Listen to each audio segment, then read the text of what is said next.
Hello! We're so glad you came back to this presentation of The Flower of Freedom by Deborah J. Reeves. All rights reserved for both the book and the presentation. Take your seat. We've reserved it for you. Make yourself comfortable. We've placed some interesting objects around your chair. All settled? Good. I'll begin to read the second chapter of A Flower of Freedom. Let's begin. Chapter 2, Shotgun Wedding. Oscar led them to the waiting room because he told them he had to report in. He promised that he would only be a few minutes. He could see the fear in their eyes when he said that he had to go. He suddenly realized that everyone was speaking English. They did not know what was happening because they spoke only French. Oscar assured them that they would not be abandoned. "We've made it this far," he said. "Just be patient a little longer, and we'll be in Montreal where everyone else speaks French too." He was called into a nearby office by a man waving a sheaf of papers. "Welcome home, Oscar. No rest for the wicked, huh, buddy?" said his commander, who continued, "You really stepped in it this time. The Brits are pissed that you did not ask their permission, and head office must appease their BS.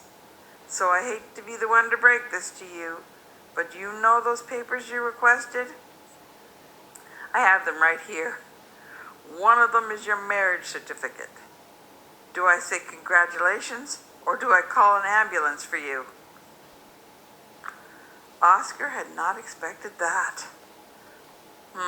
He retorted.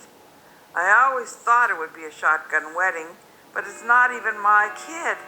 I always thought that if I ever bit that bullet, Des would be my best man. Who did I marry? I hope her name is Anne-Marie." "Sorry, buddy. You should have put in your order. You got the other one. You must admit, though, that she's far more beautiful than a lout like you deserves.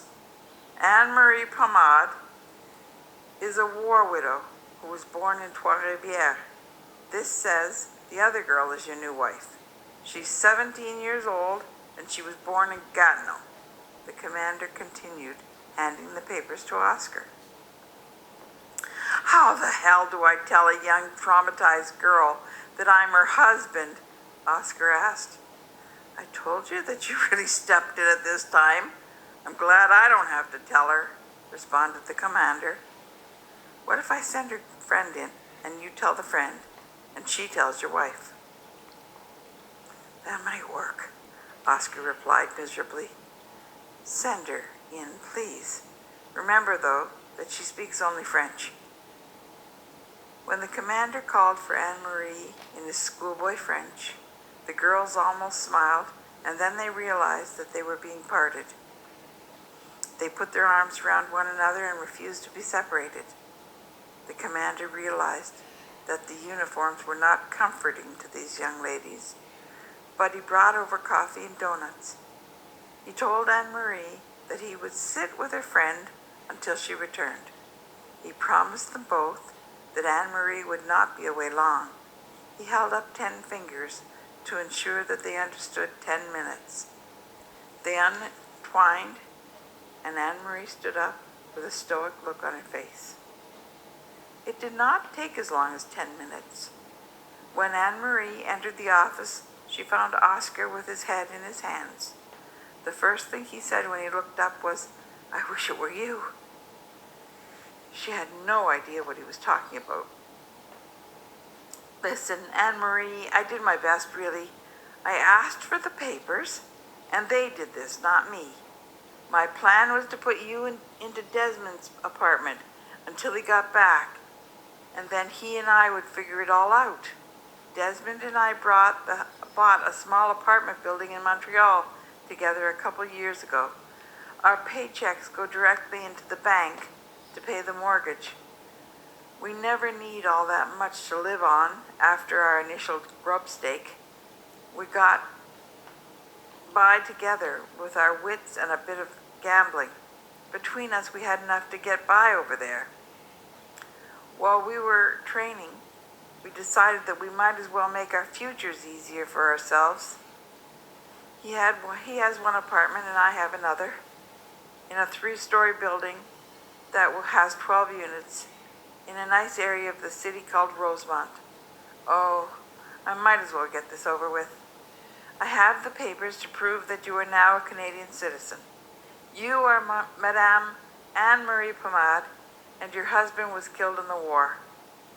I'm now a married man, and I do not know how to tell your friend that she is now Madame Saint Laurent, and I am the Saint Laurent in question. Anne-Marie broke into laughter. She had fears of something horrible was about to happen. They dreaded being sent back. Her laughter was a release of the backed up fear and worry breaking through the dam she had built around her mind. Oscar did not know what to make of that. He stared at her in confusion. Outside, the commander and the young lady eating a donut heard the laughter, and they visibly relaxed. Oh, Oscar, you silly man. We are so grateful for all you've done for us. More than you will ever know. Please, though, let me assure you that the last person on earth that you would wish to be married to is me. Some girls say that they will never get married, but I am the 1 in a million that truly means it. My friend, on the other hand, is the loveliest soul that I've ever met. She's good and kind and loving. If I had a brother, I would pray that he would take notice of her and marry her. You will be a very happy man, but not right away. Would you consider allowing us to live together in the apartment until the baby's born? We will do everything we can to help you with the building, but that might not be a lot of help right away, she said, looking down at her belly. My baby is scheduled to come second, but they say you never know. Babies appear, apparently, when they are good and ready. You need to know, though, that we both have been through some terrible things, and she suffered more than I did, so she will need your understanding.